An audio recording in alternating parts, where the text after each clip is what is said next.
Hello, Internet. Have you ever stopped to imagine what video games are going to be like in the future? I have a few times. That's one of the curses of being an INTJ. You're constantly imagining what things could be, might be, will never be. By the way, welcome to the Empirical Sword. I'm Lore Master DLC79. I'm an INTJ, as I've already mentioned. I'm a gamer, if you couldn't figure that out. And I talk a lot about things, which is typically uncharacteristic of INTJs, but you're let's go with it. It is what it is.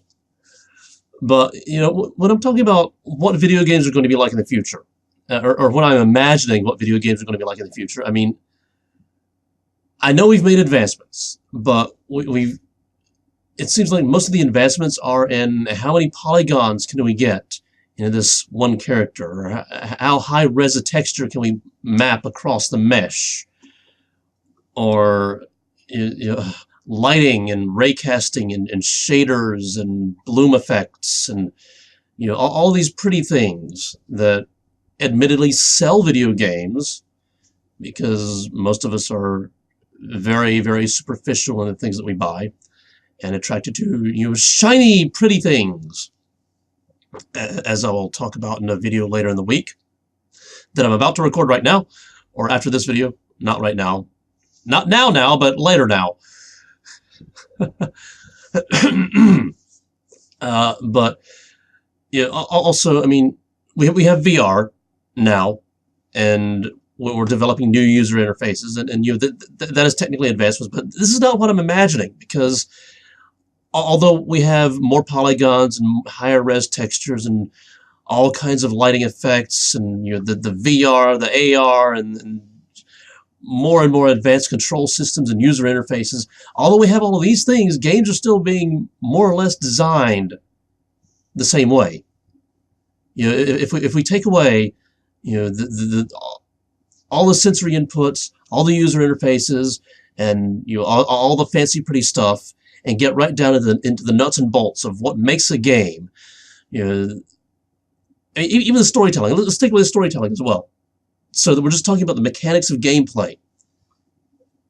It hasn't really advanced much since the 80s. I mean, we have slightly more advanced artificial intelligence in some instances. I mean, I could point to games where the AI is not too smart. And we're talking about games that are kind of new. And to be honest, a lot of times, or in a lot of cases, the AI in older games from like the 80s, where it was just like all random, those are more difficult and more challenging and harder to exploit than smarter AIs of today. There's a game called Empirical Galactic Survival, where the NPCs don't know how to use stairs. You can totally cheese the game with the stairs or the ramps. It's either stairs or ramps. Something that goes diagonal. They don't know how to go up or down, and you can use that to your advantage to not get hit. It's smart AIs are not always smart, but getting more to the point of what I'm imagining is computational power, RAM and hard drive and CPU and all of those things get more and more powerful. I would like to see games that are more and more complicated, and not complicated as in demanding more from the player, but complicated in that it's demanding more of the game itself. Games that are more like simulations that we can interact with. And really, I have like one specific vision that we could apply to like an open world RPG or even an MMO, although I hesitate to do that, because modern MMOs tend to be designed around grind and let's just jam as much new content into this thing every single week so that we get players to keep coming back and spending hours in it. I mean, we have lives, or at least I do, and I don't want to spend all of my free time playing a game every single day. But that's, I think I've already made that video, but I think it bears repeating. Point is, one particular vision of like an extremely open world environment. That's kind of my thing. Kind of the thing that I enjoy. Open world, where you can just go out and explore and find new things. And there should be things in this open world to discover. But I really want to see it to be dynamic, and that it doesn't just. The player isn't the only thing interacting with it. It interacts with itself. NPCs interacting with themselves, making their own decisions based upon an AI. And not just decisions on I want to go attack the player or not. I mean, decisions that don't even affect the player, at least not directly. You're sticking with the theme of like a simulation. Even if there were no players logged into this game, the AI would still do its thing.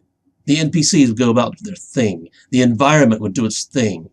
We would have NPCs going to work and like mining ores or cutting down trees, and then selling them to merchants, and the merchants would go to their shops and open them up, and customers would come in and buy their stuff, buy their wares, with no players being in there at all. The players just go in there to you interact with this virtual world, this virtual environment, where the game is essentially running itself and the player just becomes part of it.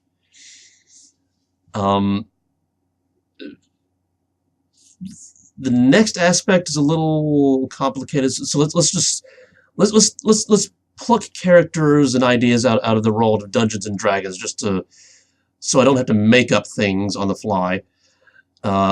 Genetics, and not just biological genetics, but social genetics. It's kind of an abstract idea, but it works. Ideas and concepts that get passed on from generation to generation. In the D&D world, these are feats. Like an elf's low light vision. That's biological genetics, but a dwarves bonus to appraising jewelry and stonework and whatever else they're good at appraising. That would be like social genetics.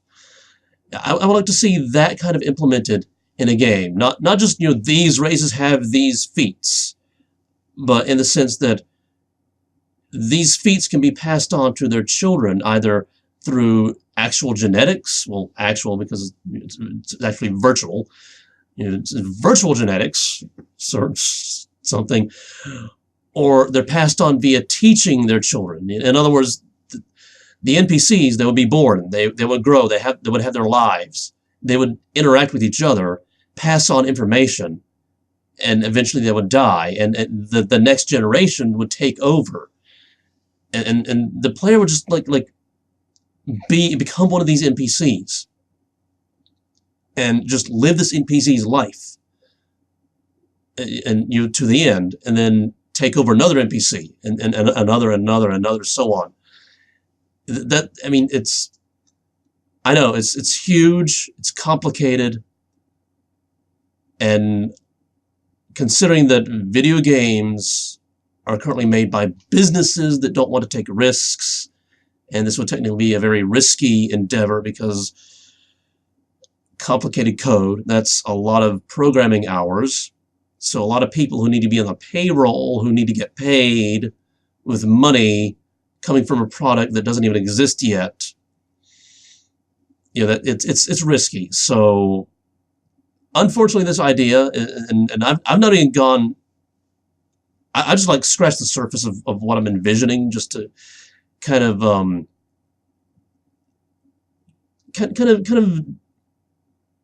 put my wish list out into the world, so to speak. I've not even gotten into how the environment works, the actual physical environment. One of the things that kind of frustrates me with most video games is things like ores and wood, like from trees, that they're constantly respawning and respawning and respawning and respawning, and you just have this never-ending supply. You have a never-ending source. So game developers have to code in a sink that consumes these resources but returns something to the player. But even though this becomes a sink for one resource, it becomes a source of another. So ultimately, all resources have to have a sink.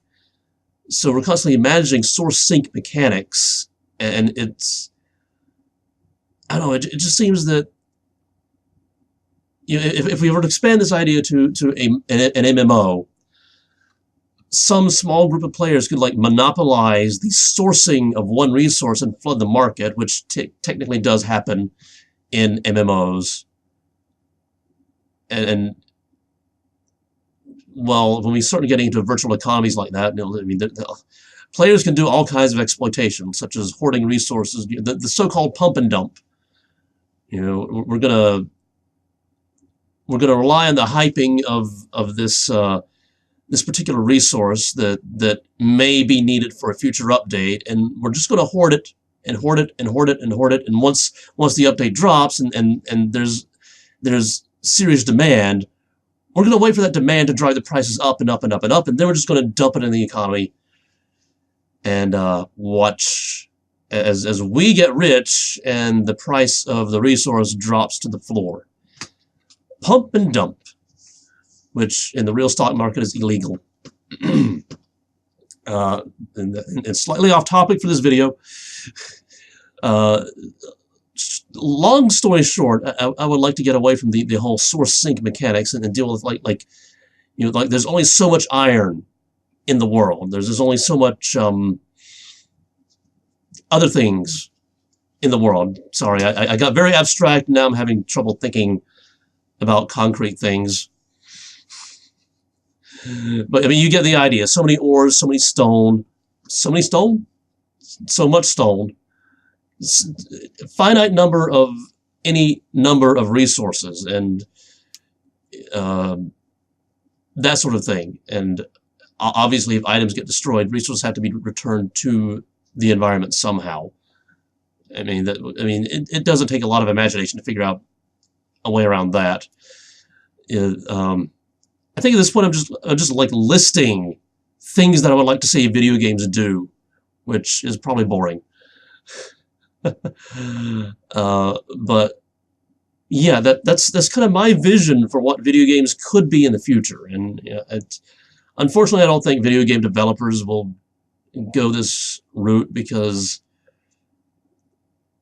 most gamers aren't me.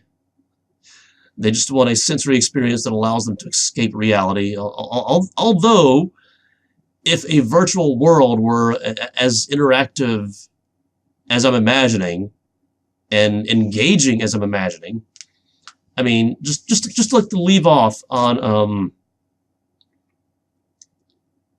like a very specific example. Again, drawing ideas from, you know, the Dungeons and Dragons world, so that I don't have to make up things on the fly. You know, just imagine you're a player in this virtual world, and you happen to come across this village, and you communicate with the NPCs, and you know, dynamic communication, most likely infographic. You know, there's like display pictures on the screen that give you an idea of what they're trying to say, and you can like maybe voice to text or voice to picture. I don't know. I don't have all the details worked out. But you can communicate your own ideas with them, like ask them what's going on, and you know, and maybe they tell you that there's like an orc warband has set up camp nearby, and they're nervous. And you have the option to I mean, they don't even give you a quest. There's no questing. It's like you're just given the information and you can act on it however you see fit. So you could go over to the orc warband, you could sneak in, or you could just like walk in and you start talking to them, and you can get information from them. You know, kind of my desire to sort of move away from just hack and slash, which bores me. And again, here I am listing again. I should stop doing that. But you know, so many games neglect diplomacy, and you know, the dynamics of the world that go beyond, just straight up, beat things in the face. I think that's one of the things that really motivates me to fantasize about where games could go, is that since the 80s, it's all about, kill these things that want to kill you. It's like, I mean, I know they're puzzle games, and I know this. It seems like the most popular games in the world are kill these things that want to kill you. And actually, I think that's why I'm loving Fallout 3 so much, is that there are certain quests where you don't really have to fight anybody. You could if you wanted to, but you don't have to. I would like to see like a dynamic environment in a video game where you're just like you're given all the options, and you take whichever one you as an individual person want to take. Unless you apply the play the character philosophy, and you're actually good at playing a character who isn't you. I'm not. But yeah, I think that's enough info. I mean, 16 minutes. Wow. Yeah, that's enough info dump. That's enough fantasizing about what video games could be, or what I'd like to see, and all the things like that. And yeah, this video series is my attempt to bridge the gap between the gaming community and the intellectual community. And I also have this playlist where I talk about the things that school should be teaching, but isn't. It's probably on the screen right about now. Look right over here. Just click on that if you want to see what's going on over there. And by the way, thank you for watching. You don't have to spend time watching these videos, and you certainly don't have to spend 17 minutes watching these videos, but you do, and I thank you for that. And if you want to see more videos like this that hopefully aren't 17 minutes long, subscribe and hit the bell icon, because the bell icon turns on notifications, and notifications are how you get notified when I drop videos like this. It's neat how notifications work with notifying you. So turn them on. And whatever you're watching next, I will see you then.